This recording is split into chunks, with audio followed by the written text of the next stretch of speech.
Her message arrived at 2:11 a.m. A single line, a sentence that didn't belong to the woman I thought I knew. Landed safely. No need to check in. I'll be busy. Busy. The word hit harder than anything else. Soft on the surface, sharp underneath. I stared at it for a long time. The room was dim, only the glow of my phone painting faint shapes on the walls. Silence pressed in on me, thick and heavy, like it was waiting for something, waiting for me to react. But I didn't.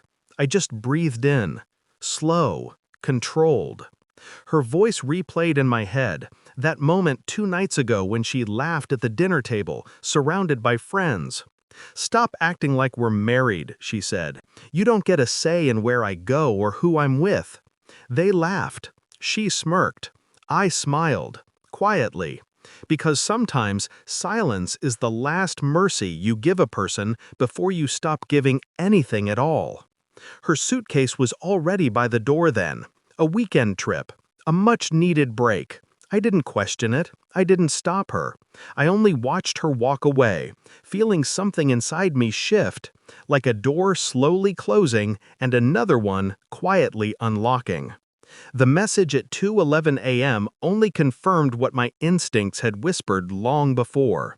Something was wrong. And she thought I wouldn't see it, wouldn't feel it. She always underestimated the quiet. The next morning, I stood in the kitchen, staring at the coffee mug she'd left in the sink. Lipstick, a faint smear. The color wasn't hers. She never wore that shade, not for me. I touched the rim with a fingertip.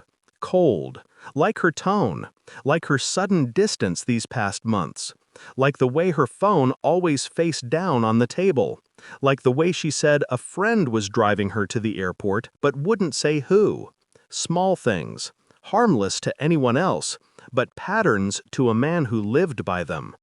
I replayed the dinner scene again, the way her friends exchanged glances, the way she squeezed her phone under the table, the way she looked at me afterward, almost expecting me to explode. But I didn't. Suspicion doesn't scream. It listens. It waits. And it grows in the quiet moments between what is said and what is avoided.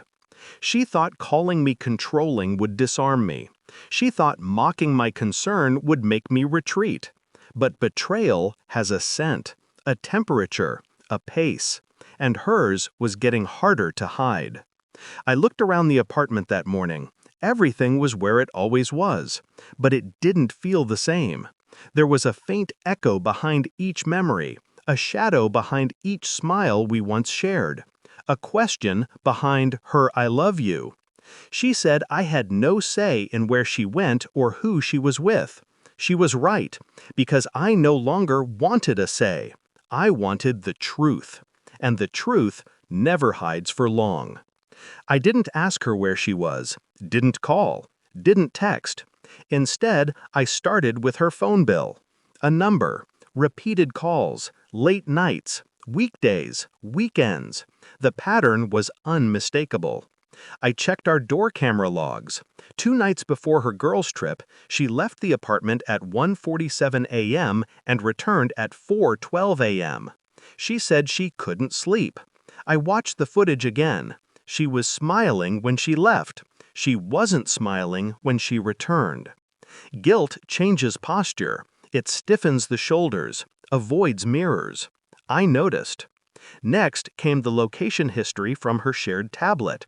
Something she forgot was synced. A hotel downtown.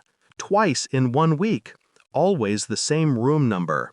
I felt my pulse rise once, just once, before settling again. Emotion is an enemy when you're looking for the truth, so I shut it down. I visited the hotel, asked no questions, just observed. The receptionist hesitated only a moment before confirming the name of the man she checked in with. He lived 3 buildings away, a neighbor, all smiles, friendly hellos, the type people trusted. I stood outside his door the next night, listening. Her laugh. Not the laugh she used with me, a different one, sharper, nervous, charged. I didn't knock, didn't interrupt. Some truths don't require confrontation, only acknowledgement. When I walked back to our apartment, I already knew what the ending would look like. She just didn't know her chapter was already over. She returned Sunday evening, suitcase rolling behind her, hair undone, makeup faded. She looked tired. I watched from the living room as she slid her key into the lock. It jammed. She tried again and again. Panic flickered across her face. Then the moment I'd been waiting for. The neighbor stepped out. Not that neighbor, the other one, the elderly. Woman who never missed a thing. She looked at my partner with a kind of pity only truth can shape. "He changed the locks Friday," she said quietly.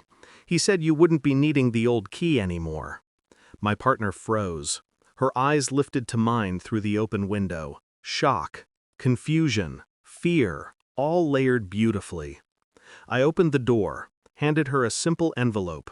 Inside, printouts, photos, time logs, receipts. Undeniable, cold, elegant. Her voice broke first. Mine never did. She said my name like it was a lifeline. I looked at her like she was a stranger. I didn't want to believe it, I said quietly, so I verified everything. Her breathing hitched. "I can explain." "You already did," I cut in, "every time you lied." I stepped aside, not for her to enter, but to show the empty space behind me. Her things were gone, neatly packed, stacked by the elevator. "I'm not here to scream," I said. "I'm not here to negotiate." She reached for me, I stepped back. Control reclaimed. "You told me we weren't married," I added, so I acted accordingly. Her knees weakened. It was almost poetic. She stood in the hallway long after I shut the door. I heard nothing. Not a sob, not a plea. Just breath. Shallow, breaking, real. I sat on the couch, feeling the room finally settle. She didn't take my power. She only delayed my clarity.